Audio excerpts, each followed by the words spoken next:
a las Sagradas Escrituras en la carta de Santiago, capítulo 2. Gloria al Señor.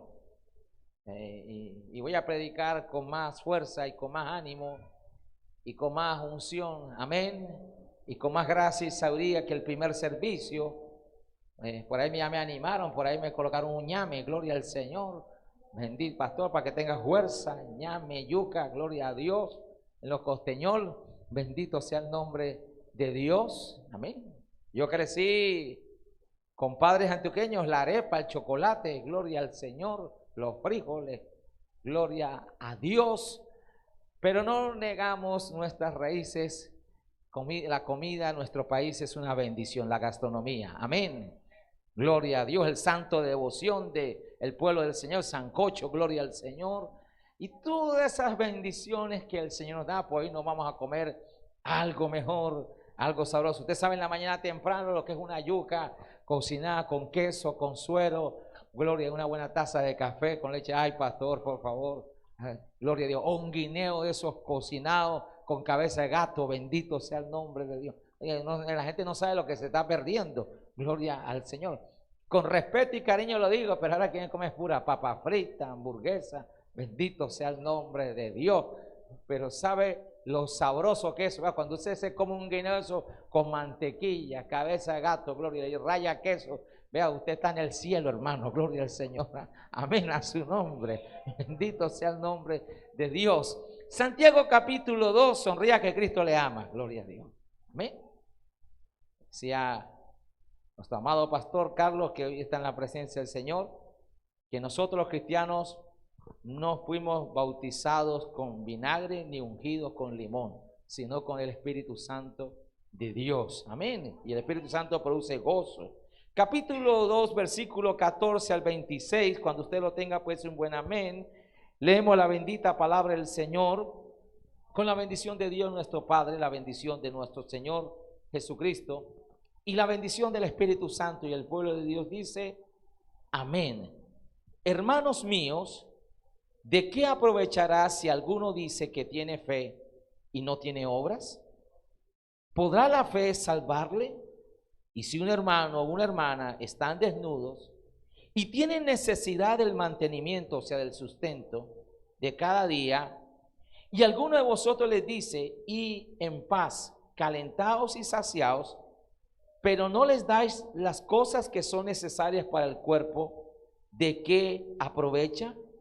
Así también la fe, si no tiene obras, es muerta. O sea que hay una fe que es muerta. Dice, es muerta en sí misma. Pero alguno dirá, tú tienes fe y yo tengo obras. Muéstrame tu fe sin obras y yo te mostraré mi fe por mis obras. ¿Tú crees que Dios es uno? Bien haces. También los demonios creen y tiemblan. Versículo 20. Mas ¿quieres saber, hombre vano, que la fe sin obras es muerta? ¿No fue justificado por las obras Abraham nuestro padre cuando ofreció a su hijo Isaac sobre el altar? ¿No ves que la fe actuó juntamente con sus obras y que la fe se perfeccionó por las obras? Y se cumplió la escritura que dice, Abraham creyó a Dios y le fue contado por justicia y fue llamado amigo de Dios. ¿Cuántos son amigos de Dios? Vosotros veis pues que el hombre es justificado por las obras y no solamente por la fe. Asimismo también Rahab, la ramera, no fue justificada por obras cuando recibió a los mensajeros y los envió por otro camino. Porque como el cuerpo sin espíritu está muerto, así también la fe sin obras está como está muerta. Puede sentarse y bríndale al Señor su mejor aplauso de alabanza. Amén. Él es digno de gloria, de honra. Hoy vamos a comenzar un nuevo tema de la serie que hemos venido desarrollando generadores de bendición. ¿Cuántos son generadores de bendición? Amén. Somos generadores de bendición. Y vamos a comenzar un nuevo tema que lo he titulado, diga conmigo, no somos, pero dígalo con fuerza, no somos, dígalo con aliento, con ánimo, no somos una opción. Oye, las mujeres tienen, vea, hombre, no se dejen. No somos una opción, somos la respuesta. Diga, no somos una opción, somos la respuesta. La iglesia tenemos que saber y tener claro y presente de que no somos una opción. Porque cuando hay una opción, quiere decir que hay otras. Le pongo el ejemplo. Si la iglesia es una opción para la comunidad, para la gente, entonces esto nos habla de que hay otras opciones. Por ejemplo, cuando la gente busca sanidad para su cuerpo y la iglesia es una sola opción, quiere decir que puede ir al brujo, puede ir a otros lugares a buscar suplir sus necesidades. Cuando hay problemas en el matrimonio, en la familia, cuando hay crisis de diferente índole, la iglesia tiene que ser la respuesta para todo. Amén. Diga, yo soy la respuesta de Dios. Diga, yo soy la respuesta de Dios. Algunos me dirán, los religiosos, mira, pastor, pero Jesucristo es la respuesta. Claro que Jesucristo es la respuesta. Pero la respuesta a través de ¿quién? De la iglesia. Porque la iglesia somos su cuerpo. Amén. La iglesia es, por decirlo así, el cielo en la tierra. Somos embajadores, dice la Escritura, del reino de los cielos. Y decía esta mañana en el primer servicio, no quisiéramos decirlo, pero tenemos que reconocerlo. Y le hemos pedido perdón al Señor por esto. Es que, y lo hemos compartido en otras oportunidades, es que el creyente tiene que saber que la fe en el Señor no niega la realidad. La fe no niega la realidad. La fe en Dios está por encima de la realidad. Pero parece que un gran sector de la iglesia, sin el ánimo de condenar ni juzgar a nadie, ni querer decir que nosotros somos los más, pero cuando ha habido una situación como la que ha habido en nuestro país, muchas veces como iglesia hemos sido indiferentes. Hubo el paro, las protestas, y algunos, por la razón que sea, cambiaron el mensaje y no quisieron tocar estas cosas, sea por temor, por miedo, por la razón que sea. Y por ejemplo, los jóvenes están esperando una respuesta. Y esa respuesta debe venir de nosotros, el pueblo de Dios. Amén. Ante una problemática social, ante los temas de corrupción, de violencia, de crisis. La iglesia tiene que tener una respuesta para esto y para todo, porque Dios nos la ha dado. Amén.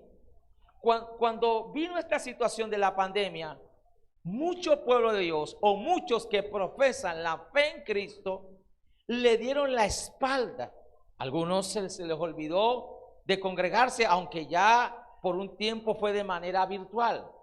A otros se les olvidó que tuvieron el privilegio, gracias a Dios, de que sus ingresos no disminuyeron. Pero ¿cuánta gente perdió su empleo? ¿O cuánta gente tuvo una reducción de sus ingresos?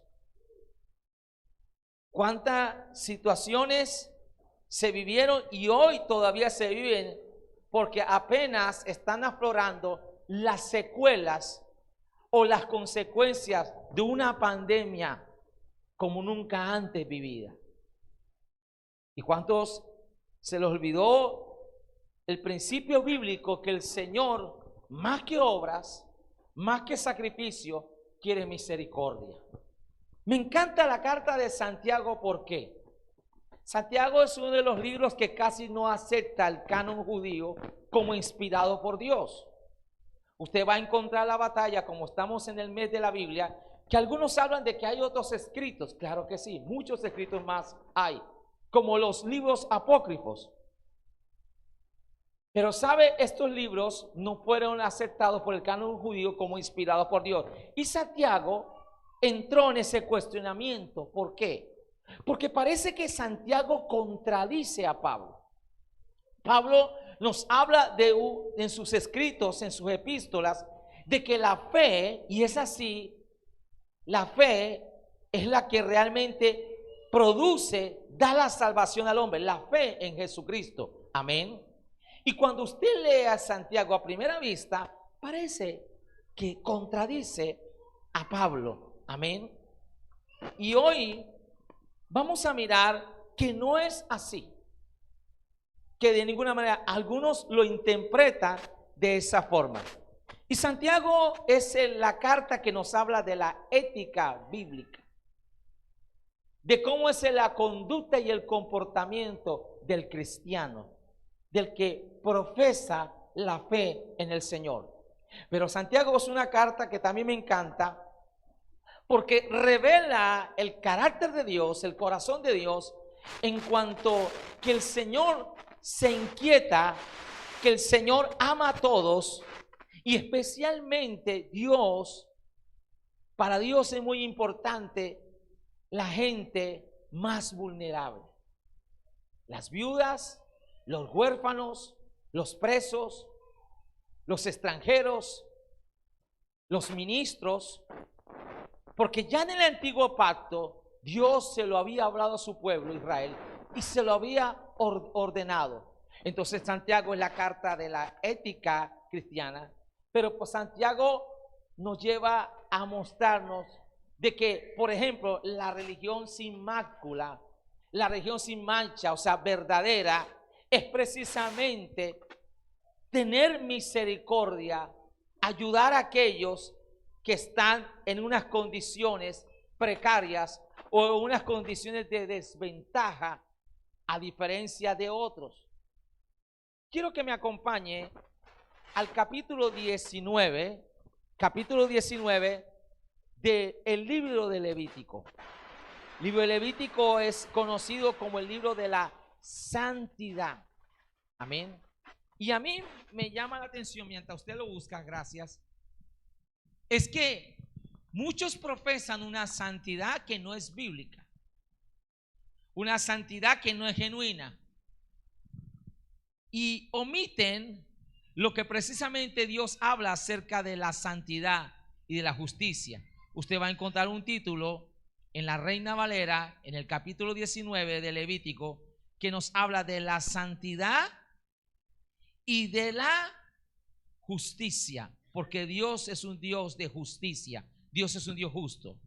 Pero le invito a que leamos los dos primeros versículos de Levítico 19.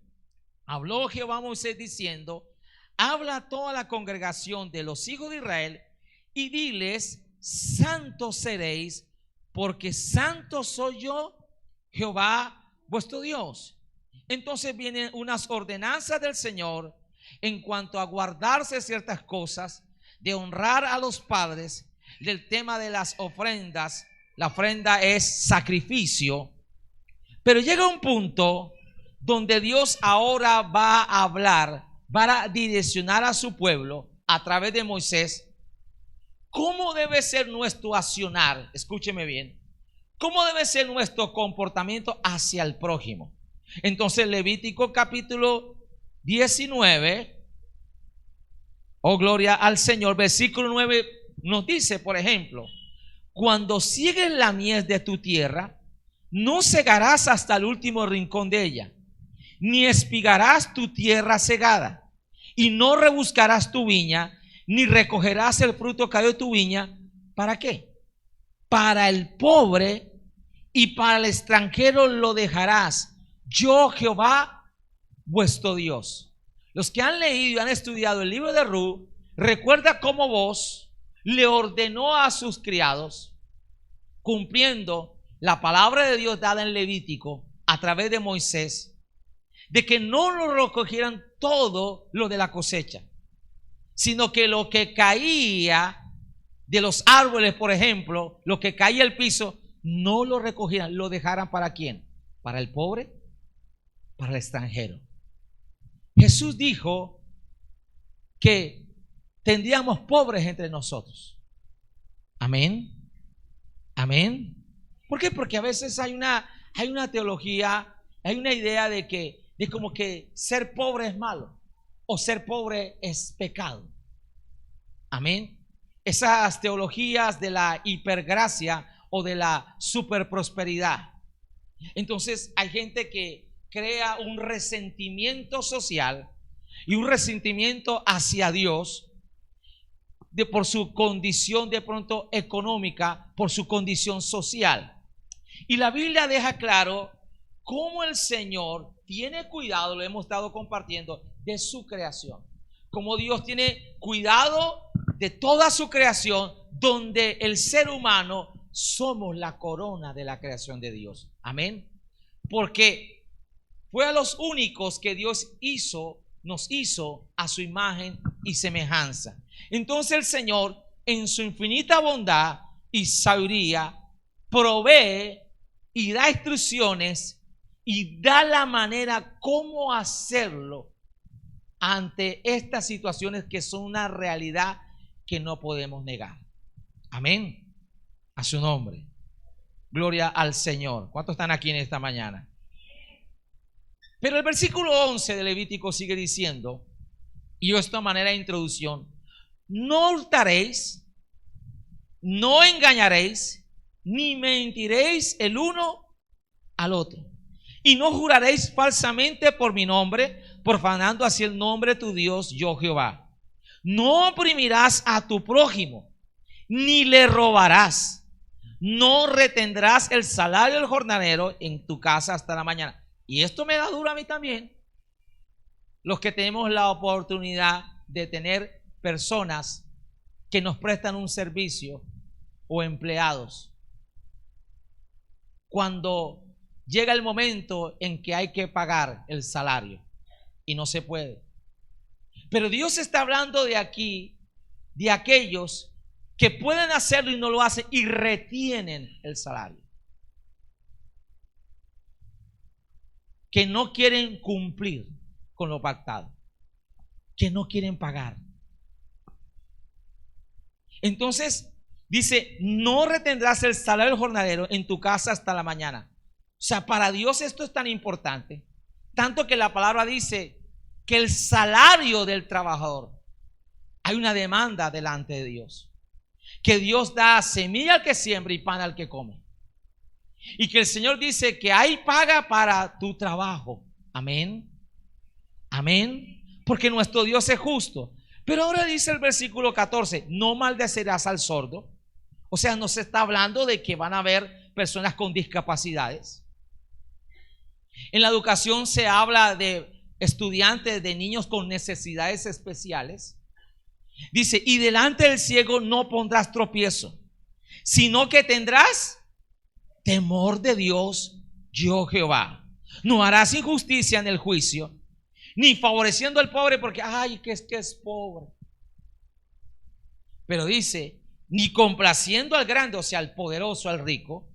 Con justicia juzgarás a tu prójimo. Esto para los jueces, esto para los que están en una posición donde tienen que impartir justicia. Versículo 16, eso no pasa aquí, gracias al Señor. No andarás chismeando entre tu pueblo. No atentarás contra la vida de tu prójimo, yo Jehová. A mí me llama la atención, y escuche bien, cuando yo escucho predicadores que, por ejemplo, la emprenden con los homosexuales, la emprenden con las lesbianas. Y es pecado el homosexualismo, claro que sí. Pero no solo el homosexualismo es pecado. Es pecado la mentira, es pecado el chisme, es pecado la mentira, es pecado no pagar el salario. Porque el hombre es como que le da unos estándares y dice: esto sí es grave, esto no es tan grave. Pues delante de Dios es igual. El que miente, el chismoso, como el que está en la pornografía o en la perversión. Pero dice aquí algo, Levítico 19: Dice, versículo 16, no andarás chismeando entre tu pueblo, no atentarás contra la vida de tu prójimo, yo Jehová. Ahora, me llama la atención, ¿por qué lo coloca ahí mismo? ¿Por qué lo relaciona el chisme en no atentar contra la vida de tu prójimo? Porque algunos piensan y creen que matar a una persona es tomar un arma blanca o un arma de fuego. No. La Biblia dice que hay palabras que son como golpe de espada. Hay palabras que matan y destruyen. ¿Cuánta gente atenta contra el buen nombre, contra la integridad de esa persona? Y daña su imagen, y la difama, y la calumnia, aún dentro del pueblo de Dios. Y como compartimos esta mañana, imagínense si la iglesia aplicara que las demandas, ¿cuántos no estarían presos? ¿O cuántos no estarían pagando por decir cosas, por dar falso testimonio? Y hay personas que piden perdón, pero se le olvida algo que es bíblico, que es restituir, resarcir a la persona. Lo que yo dije de aquel, ahora tengo que ir a donde lo dije y decir, mire, lo que yo hablé es mentira, no es cierto. Amén. Amén. ¿Se acuerda que Zaqueo le dijo al Señor cuando tuvo un encuentro, la mitad de mis bienes doy? Porque él sabía que había robado, que había abusado de su posición como publicano. Y si en algo he defraudado a alguien, lo devuelvo 4 veces, porque así lo decía la ley. Eso es restitución. Amén. A su nombre. Porque algunos toman la hipergracia. Es que Dios me ama así, Dios me quiere así. Claro que Dios nos ama y nos amó siendo pecadores. Él nos ama, pero Él dice arrepiéntete. Él dice arrepentir, o sea, cambia de actitud. Él te ama, Él nos ama, pero Él quiere que cambiemos. Amén. Y no solo que cambiemos, sino que se dé una transformación en nuestra vida. Porque Colombia no necesita un cambio. Pastor, ¿cómo así? Porque hay cambios buenos y hay cambios malos. Lo que Colombia necesita es una transformación, que es lo bíblico. Romanos 12 dice, transformaos. Cambiar nuestra manera de pensar, nuestra manera de actuar, no conforme a la corriente de este siglo, sino conforme a Cristo Jesús. Amén. ¿Cuántos pueden alabar al Señor en esta mañana? A su nombre. Ahora, ¿por qué le traigo Levítico 19? Porque Levítico tiene relación con lo que Santiago, es más, lo que Santiago cita aquí en el capítulo 2 va en relación con Levítico. Porque es Dios mismo. ¿De qué nos está hablando? Del amor al prójimo. Cuando vamos a Romanos capítulo 13,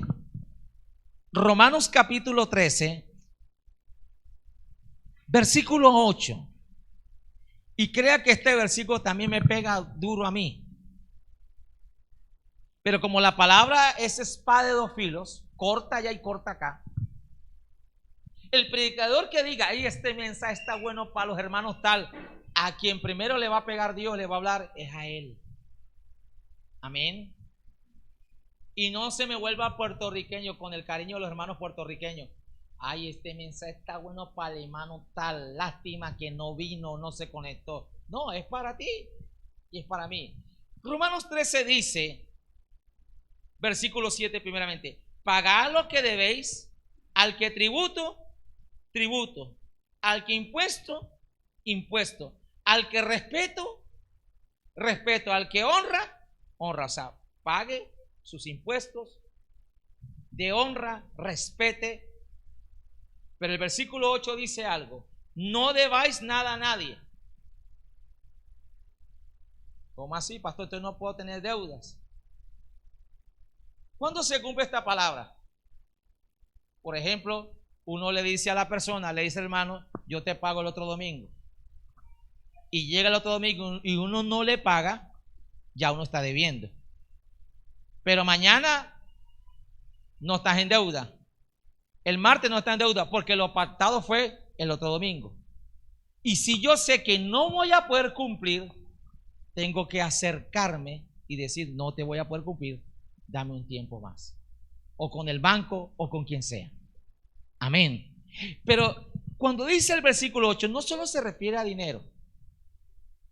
No debáis nada a nadie, sino el amarnos unos a otros, porque el que ama al prójimo ha cumplido la ley. ¿Cómo la iglesia se convierte en una respuesta, en una opción?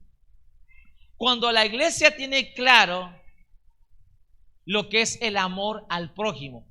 ¿Y cuál es el prójimo? El más cercano. Santiago en este capítulo, vuelve al capítulo 2, y más adelante lo hace, y pareciera que Santiago le tuviera rabia a los ricos, ¿no? Y esto no es la doctrina se me olvida el nombre, de San Francisco de Asís. Esto no es hacer voto de pobreza. Y esto no es decir, no se puede decir que ser pobre es pecado, pero tampoco se puede decir que el que es adinerado, entonces está en pecado. Porque ya en los días de Santiago empezó a hacer unos problemas en la congregación donde algunos hacían asesión de personas. La mejor silla, la mejor lugar era para el adinerado. Y Santiago denuncia esto. Recordemos que Santiago no solo era hermano de Judas, sino también hermano de Jesús. La Biblia nos habla de varios Santiago, pero el Santiago que escribe esta carta es precisamente el hermano del Señor, hablando en la carne o de sangre. Porque María tuvo otros hijos. Amén. Amén. La Biblia habla de los hermanos de Jesús. Pero el punto no es este hoy. El asunto es que Santiago está en desacuerdo y habla lo desagradable que es delante de Dios el hacer asesión de personas, el ser parciales. Y eso es algo que a veces sucede en los hogares. Yo por eso todos los días trato de afirmar a mis hijos, no que sea el padre perfecto, porque no lo soy. Pero cuando a veces a los muchachos, porque yo sé que el diablo quiere meter eso y el mundo, y les empieza a decir, y cuando ellos están en su estado, en su tiempo de definir su identidad, y quien tiene que definir es eso, Dios a través de nosotros como padres. Usted como papá y como mamá tiene la responsabilidad, tenemos la responsabilidad de afirmar el corazón de nuestros hijos y de definir la identidad de lo que ellos son en Dios, así el mundo le diga otra cosa. Pero escúcheme bien, entonces yo le digo a mis hijos, son 3 varones, no es fácil, un bebé, un niño y un adolescente. Imagínense. Amén. Yo me pregunto cómo hacían nuestros padres con 6, con 7, con 8, con 9, nuestras abuelas. Imagínense. Dios mío. Nunca cantaron la canción de Shakira, loca, sorda, muda, ciega, no. Estaban bien compuestas. Y honramos a nuestros antecesores, honramos a nuestros padres. Amén. Porque hay que ser valiente. A veces uno con 3 y se siente una vez que no puede. Padre, ayúdame.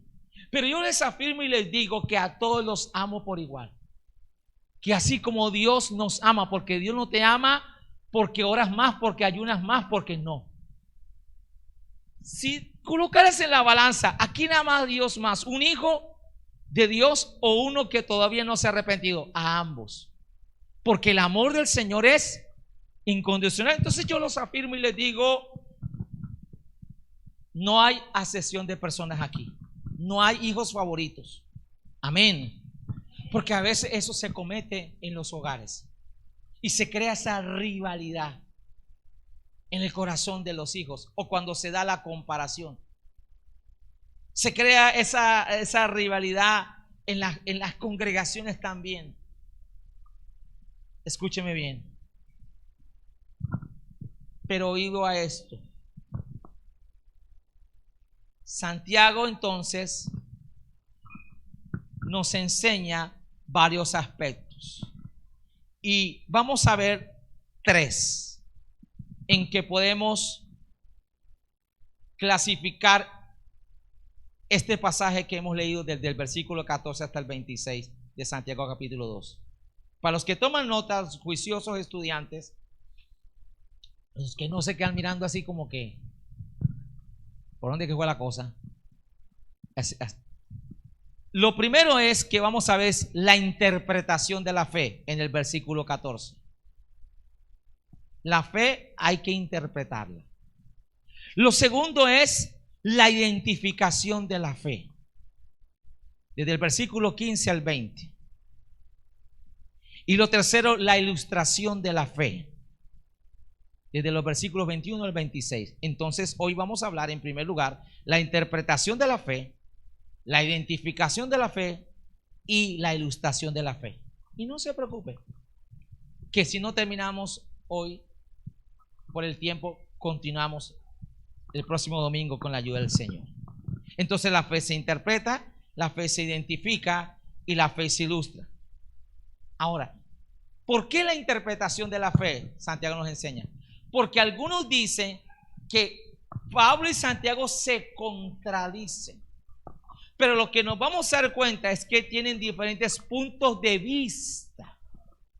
Por ejemplo, yo puedo tomar acá al hermano Alirio, puedo tomar al hermano Rafa, al hermano David, y que cada uno me dé su punto de vista acerca del altar de la iglesia. Y ellos van a dar sus apreciaciones y todas son ciertas, pero desde diferentes puntos de vista. Y cuando se unen todas, nos da un cuadro completo, una verdad absoluta. Amén. Tenemos que tener cuidado de caer en esas verdades relativas o esas verdades subjetivas. Entonces pareciera que Santiago contradice a Pablo, porque parece que Santiago está enseñando que la salvación no es por fe, sino que es por obras. Y Pablo entonces dice lo contrario, no, es por fe. Entonces, ¿es por fe o es por obras? Y eso vamos a ver en este día. Pero antes de eso, yo voy a pedirle al hermano David, como yo lo quiero tanto, los quiero a todos. Solo a David, pastor, ya está haciendo sesión de personas. No, a él lo quiere y a usted también. Amén. Venga, mi hermano David. Le voy a pedir que se me ponga de frente primeramente. Vamos a suponer que el hermano David es Santiago y yo, lógicamente, yo soy Pablo. Y pareciera que algunos interpretan que ellos se están contradiciendo, que están en una rivalidad, de que están divididos. Y ese es el pensamiento y la idea que el enemigo quiere introducir en las familias, en los hogares y en la iglesia. Y hay gente que es experta en las redes y es experta, como le encanta el chisme. Uy, esos hermanos no se gustan, esos hermanos se están dando duro. Y yo particularmente no sigo esas páginas, esas cuentas de Facebook donde critican todo lo que los demás ministerios hacen. Y la gente viene y le da like. Ay, así es, así es, así es. Y que muchas veces esos videos están editados y no colocan la prédica o el mensaje completo porque están malintencionados. Entonces pareciera que está en contradicción el hermano Santiago y el hermano Pablo. El hermano Santiago está diciendo que es por obras y el hermano Pablo está diciendo que es por fe. Pues no es así. Ahora vamos a colocarnos de espalda, espalda con espalda. ¿Qué está haciendo Santiago y Pablo?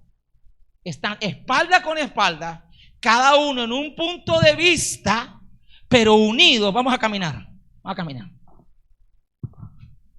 Vamos a caminar, pero sin miedo. En un punto de vista cada uno, pero por una misma causa. No te me despegues.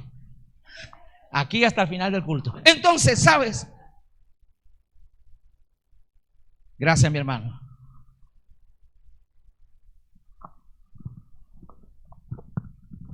¿Qué debemos mirar? El contexto bíblico, el contexto de sus escritos, porque ambos dicen lo que dicen inspirados por Dios. Y lo que miramos es que tanto Pablo como Santiago están perfectamente de acuerdo. Lo que están diciendo es válido, es cierto, es verdadero.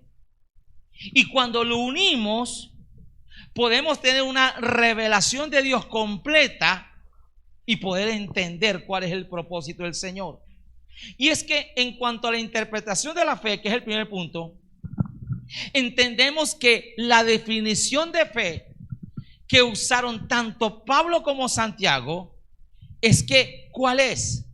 Pablo está diciendo que el individuo no es salvo por las obras o acciones, pero ¿cuáles obras y cuáles acciones? Acompáñame a Gálatas.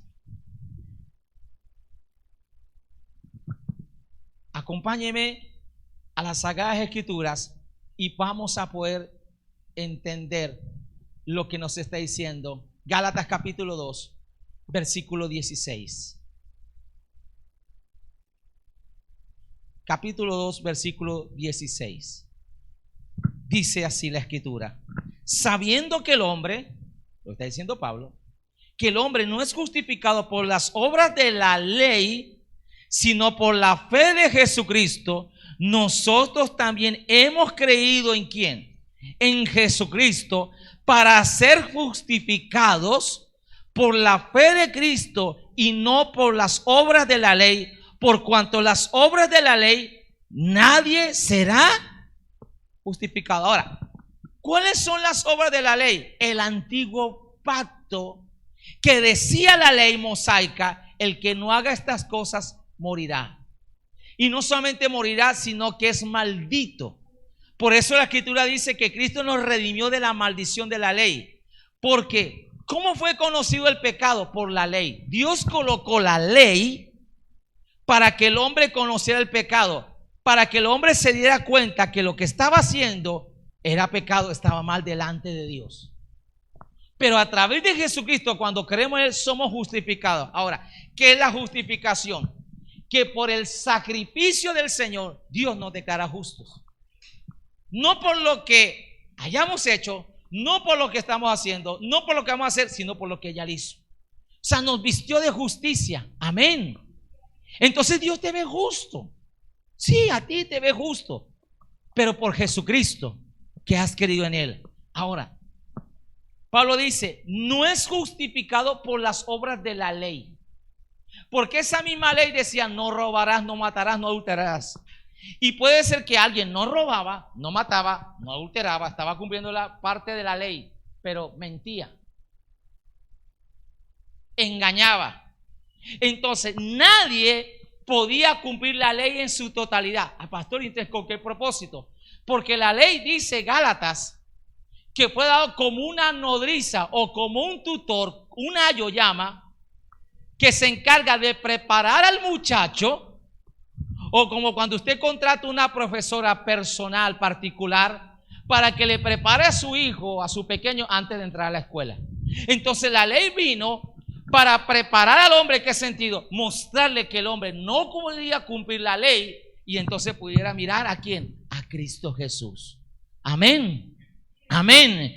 El hombre pudiera reconocer que esto no es por obras, sino que es por la inmensa gracia del Señor. Alabe a Dios, que es digno de ser glorificado.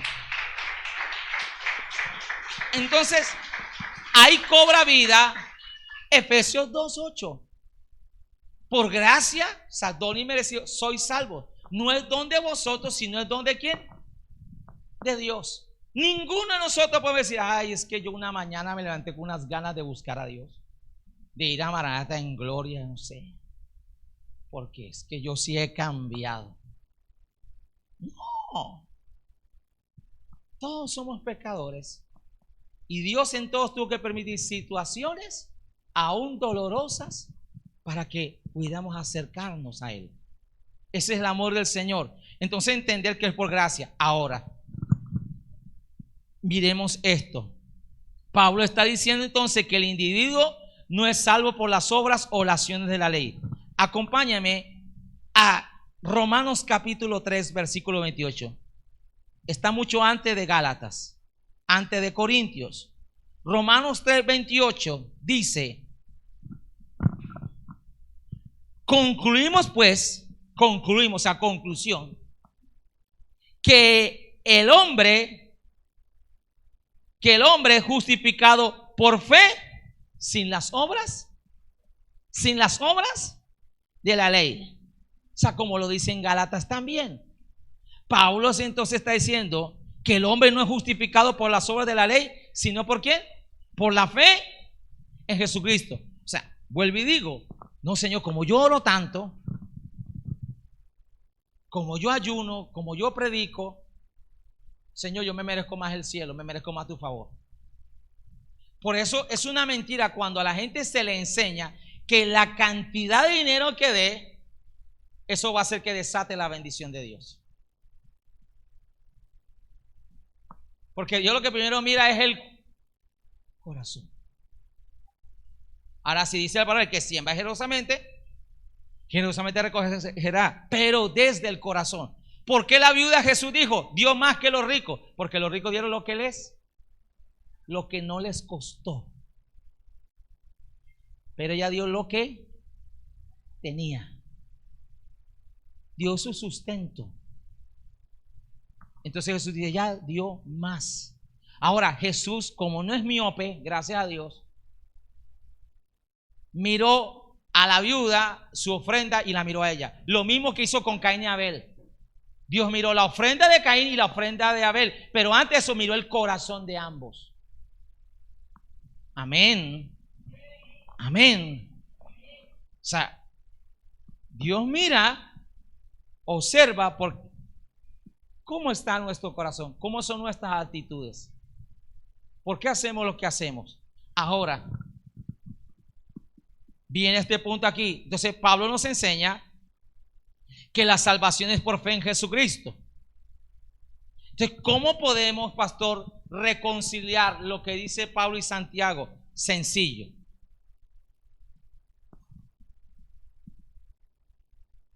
Santiago nos enseña, y Pablo también dice, que hay una fe fingida, que no de todo es la fe. Y es más, nos manda a examinarnos. Ya le voy al texto bíblico. Nos manda a examinarnos si verdaderamente estamos en la fe.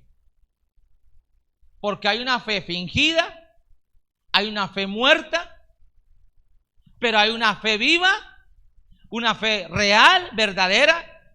La fe en Jesucristo nos lleva a accionar. Amén. La fe verdadera, genuina en Jesucristo va acompañada de obras. Amén. Usted siembra un árbol de ciruelo, ¿qué le va a dar? Porque la raíz de ese árbol es ciruelo. Sus frutos van a ser ciruelo. Entonces, si hay una verdadera fe viva, va acompañada, es consecuente a unas acciones de obras. ¿Cuáles son esas obras? ¿O cuáles son esos frutos? El amor. Gálatas 5:22 dice, más el fruto del Espíritu es amor. ¿Amor a quién? A Dios, pero amor hacia el prójimo.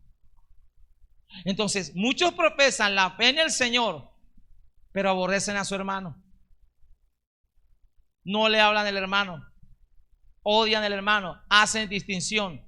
Aún dentro de la iglesia hay luchas de clases. Y muchas veces nos hemos dejado alimentar por los odios, sea de quien sea, porque ambos bandos están dañados.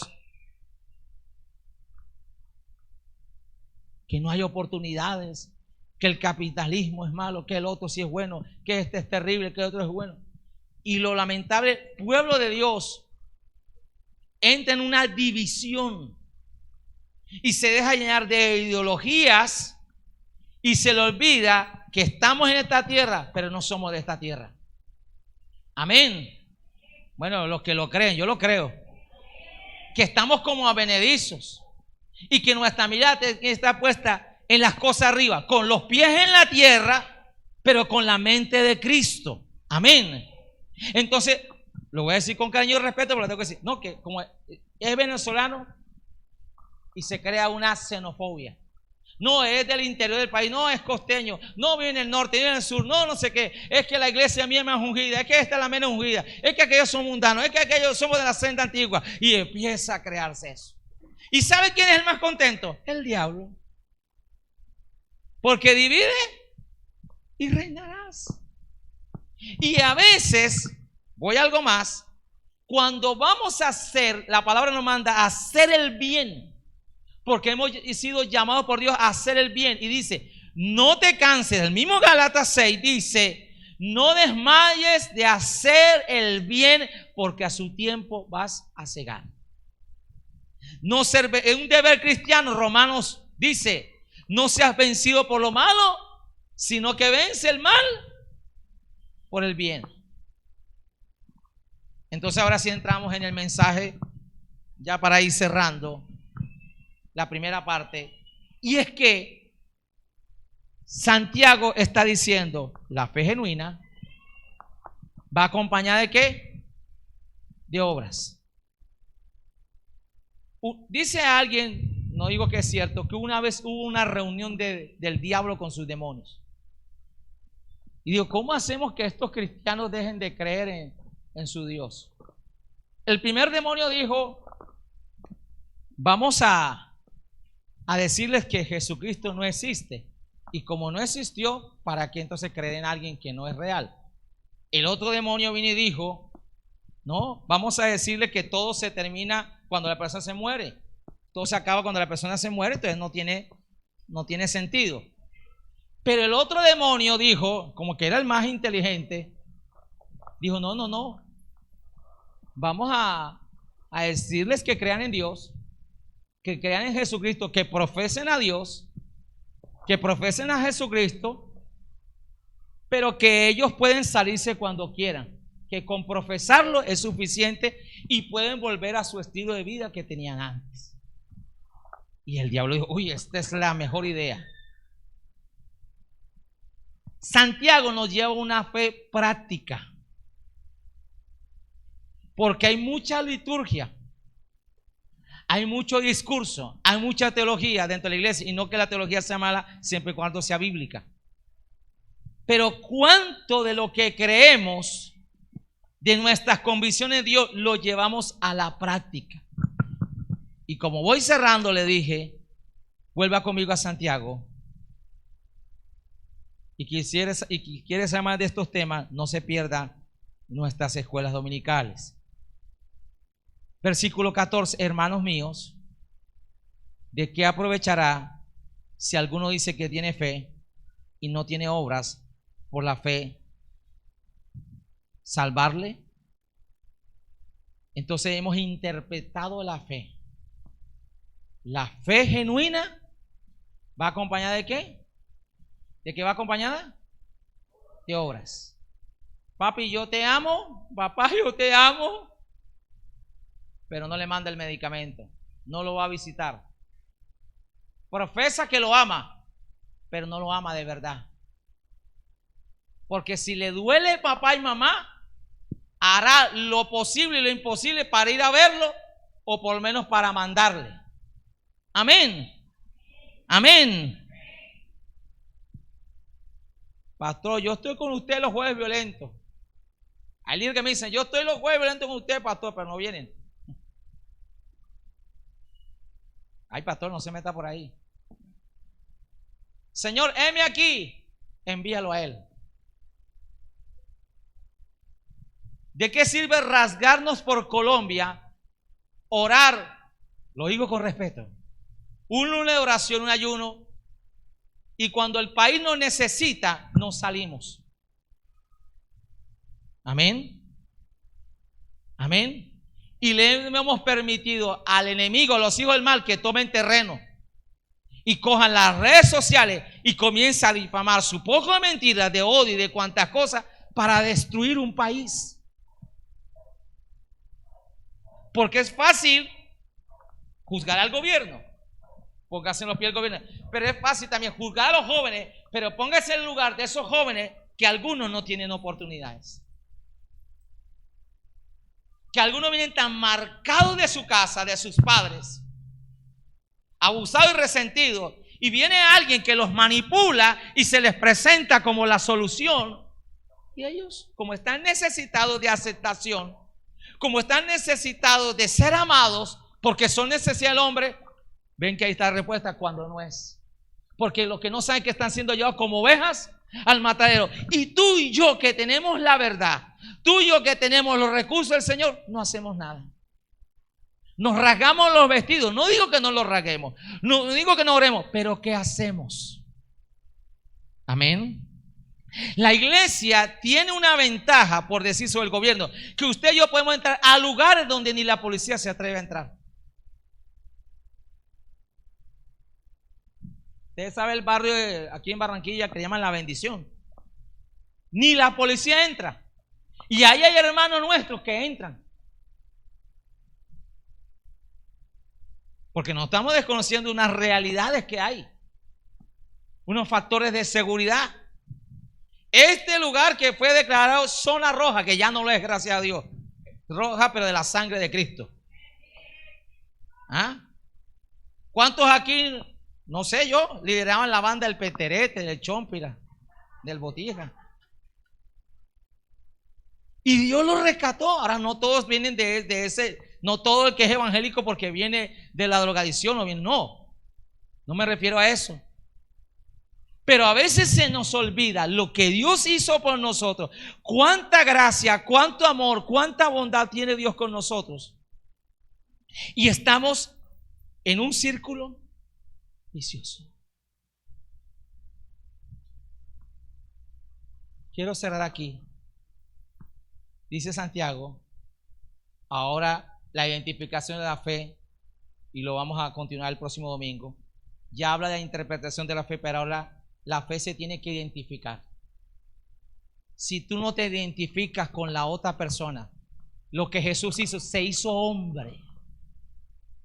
Por eso dice Hebreo que tenemos un sumo sacerdote que se compadece de nosotros. Jesús sabe lo que es ser tentado que no pecó. Jesús sabe lo que es tener hambre. Jesús sabe lo que es ser perseguido. Jesús sabe lo que es ser criticado, difamado, traicionado. Jesús sabe lo que es eso. Tuvo hambre, le dio hambre.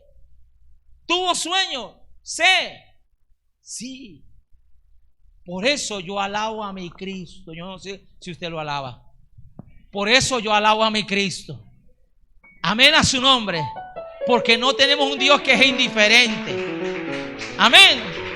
Pastor, que me la embarré, ya no vengo más. Es cuando más tiene que venir. Pastor, que güey que pequé, es cuando más tiene que venir. Y la iglesia, tenemos que entender eso. No estamos buscando gente perfecta. Dios no está buscando gente perfecta. Dios está buscando gente que le abra el corazón y se disponga al propósito de Dios. Puede ser que usted para el hombre no califica, el hombre lo ha descalificado, pero Dios no. Ahora, Santiago dice, con lo que concluyo. Versículo 15. Hablando de la identificación de la fe. Y si un hermano o una hermana están desnudos y tienen necesidad del mantenimiento de cada día, y alguno de vosotros les dice, y en paz, calentaos y saciaos, pero no les dais las cosas que son necesarias para el cuerpo, ¿de qué aprovecha? Versículo 17. Así también la fe, si no tiene obras, si no tiene obras, si no tiene acciones, si tiene frutos, si no tiene misericordia, si no tiene compasión, si no tiene amor, está diciendo así también la fe, si no tiene obras, es muerta en sí mismo. Porque sí hay que orar en todo tiempo, pero hay momentos en que hay que actuar. Tú no puedes orarle a alguien, Señor, llena el estómago. No, tú tienes que buscar cómo le solucionas el tema. Amén. Puede ser que no tienes mucho. No se trata si tienes mucho, o tienes poco. Se trata del corazón del generoso. Se trata del corazón que es compasivo. Amén. ¿Sabe? Dios toma a Moisés y lo lleva a pastorear unas ovejas que no son suyas, las ovejas de su suegro, de Jetro. Por el desierto, el calor, el frío, la soledad, las serpientes, la falta de bebida, el hambre, los enemigos, a llevarlas hasta el desierto, hasta el Sinaí. Y cuando llega al Sinaí, es ahí donde Dios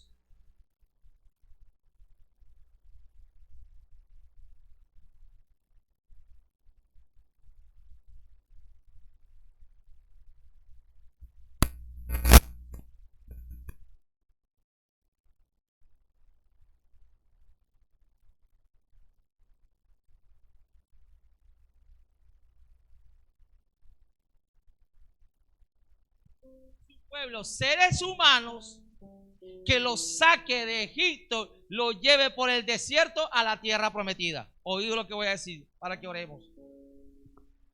Hay pruebas en tu vida y en mi vida que nosotros creemos que ya terminaron. Pero esa prueba por donde Dios te está pasando, por donde Dios nos está pasando, o por donde Dios nos ha pasado, o donde Dios nos va a pasar, es un entrenamiento de Dios. ¿Para qué? Para una prueba mayor. Escúchame bien. Dios te pasa por el desierto donde te está entrenando, donde te está preparando. Él no quiere que te mueras ahí. Amén. Porque tu destino no es el desierto. Escúchame bien. Pero si usted mira, el pueblo cuando está en el desierto está preocupado que tienen hambre, que tienen sed, que la serpiente, que el calor, que el frío. Moisés no. ¿Por qué? Porque ya Dios lo pasó por ahí. Ya Dios lo pasó por el desierto. Amén. Por eso lo toma él. Entonces cuando están frente al Mar Rojo y viene el ejército enemigo, los egipcios, por eso Dios le dice a Moisés: ¿por qué clamas a mí? Dile al pueblo que marche. Moisés, ya tú sabes que yo soy el Dios que te sostuvo en el desierto, que te ayudé a cuidar esas ovejas que no eran tuyas y se las entregaste a tu suegro sanas y salvo. Pues esas, ahora cuanto más mi pueblo, tú lo vas a entregar sano y salvo. Amén. Y el que perece en el desierto, como perecieron muchos, fue por ellos mismos, por su incredulidad, por su dureza de corazón. Amén. Pero ¿sabes algo? ¿Quién ha pasado por los desiertos? ¿Quién ha sido procesado por Dios? El que ha visto la gloria del Señor, respuesta de Dios. El que sabe lo que es pasar hambre. El que sabe lo que no es tener un techo donde vivir. El que sabe lo que no es tener un empleo o la inestabilidad laboral. El que está pensando qué le va a dar de comer a sus hijos. Dios lo ha pasado por ahí, pero Dios lo ha sacado de ahí victorioso y lo ha llevado a buena tierra. Pero Dios te lleva a buena tierra, pero no te olvides de otros que necesitan de tu ayuda, que necesitan de tu mano, que necesitan que le hables de la maravilla del Señor. La palabra de Dios se declara, la palabra de Dios se confiesa, pero la palabra de Dios se tiene que accionar. Amén. La iglesia tenemos que ser la voz profética de Dios aquí en la tierra. Amén a su nombre. Que cuando en tu familia, mi familia, hay crisis y tú hables, otros digan: vamos a escuchar al hombre y a la mujer de Dios, porque hay voz de Dios, porque hay palabra de Dios, porque ese hombre y esa mujer tiene la respuesta para este problema de parte de Dios. Yo no sé si tú lo vas a alabar. Basta de ser la opción. La iglesia no se puede mirar como poca cosa. La iglesia tiene que ser luz del mundo en todo tiempo y sal de la tierra. Hay una palabra que aprendí ayer, porque también es bueno escuchar. Y en la multitud concebe sabiduría. Tú tienes que ser disruptivo o disruptiva. Pastor, ¿qué es eso? ¿Con qué se come? ¿Sabe? Es alguien que produce una interrupción súbita de algo. En la economía es una entidad, un producto, una innovación que produce una ruptura en el desarrollo de la actividad de un sector para propiciar una renovación radical. Hay gente que viene con ciclos de muerte, de enfermedad, de miseria, de desgracia, de derrota en su familia, en sus generaciones, en el sector. Pero Dios te levanta a ti y a mí para que sea disruptivo, para que venga el consejo, la palabra, la respuesta de Dios y a decir: este entorno tiene que cambiar. A su nombre. Que para los jóvenes sí hay oportunidad, que sí hay transformación, que sí hay restauración, aunque el panorama diga otra cosa. Porque la fe se necesita para todo tiempo, en la abundancia y la escasez, pero más se desarrolla en las crisis. Deja de esperar de ser perfecto para servir a Dios. Deja de esperar todo. Aquí está mi hermana Claudia, mujer de fe. Y yo era bastante criticón. Pero yo vi al Señor a través de mi mamá hacer maravillas con unas cuantas guayabas. Vi al Señor con lentejas hacer las torticas. No solo para nosotros, sino para darle a otros que llegaban. Y yo decía: estamos en la inmunda. Está la cosa como embolatada, como inconverso, y le va a dar a otros. ¿Cómo lo hacía Dios? Lo hacía porque Él es Dios. Pero nunca nos acostamos sin comer. Amén. Recuerdo cuando mi mamá estaba en la cruzada estudiantil, una época dura para nosotros, y por un tiempo todas las compras se las daban a ella. Y las hermanas de la congregación, porque no falta de rosca, envidia, molestia, siempre la hermana Leo. Entonces los líderes para el asunto: bueno, vamos a hacer algo, un sorteo, un número, algo. Y lo que hicieron, y se lo ganaba la hermana Leo. No es buena espalda, es la gracia de Dios. Amén a su nombre. Y sabe por qué te digo esto. Colócate sobre tus pies. El Señor me habló algo para mí. Para mí. No se lo he dicho a mi esposa. Ayer el Señor me habló algo, pero también para ustedes. A veces usted como padre está ahí quieto, estamos preocupados porque vemos que nuestros jóvenes no cierran los ojos en el culto, porque a veces le vemos como esa indiferencia a las cosas del Señor. Bueno, gracias a Dios mis hijos no me ponen problema para venir al culto, gracias a Dios. Pero a veces uno como padre quiere verlos adorando, sirviendo al Señor. Y escuche bien, pero la palabra de Dios no regresa vacía.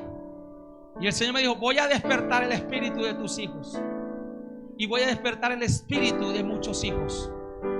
Porque la Biblia dice en Ageo 1 que el Señor despertó el espíritu del sumo sacerdote Josadac, y despertó el espíritu de Zorobabel, y despertó el espíritu del resto del pueblo. Y cuando Dios despertó el espíritu, el pueblo, el gobernador, el sumo sacerdote vinieron a la casa de Jehová y trabajaron en la casa de Jehová. Escúchame ahora lo que te digo.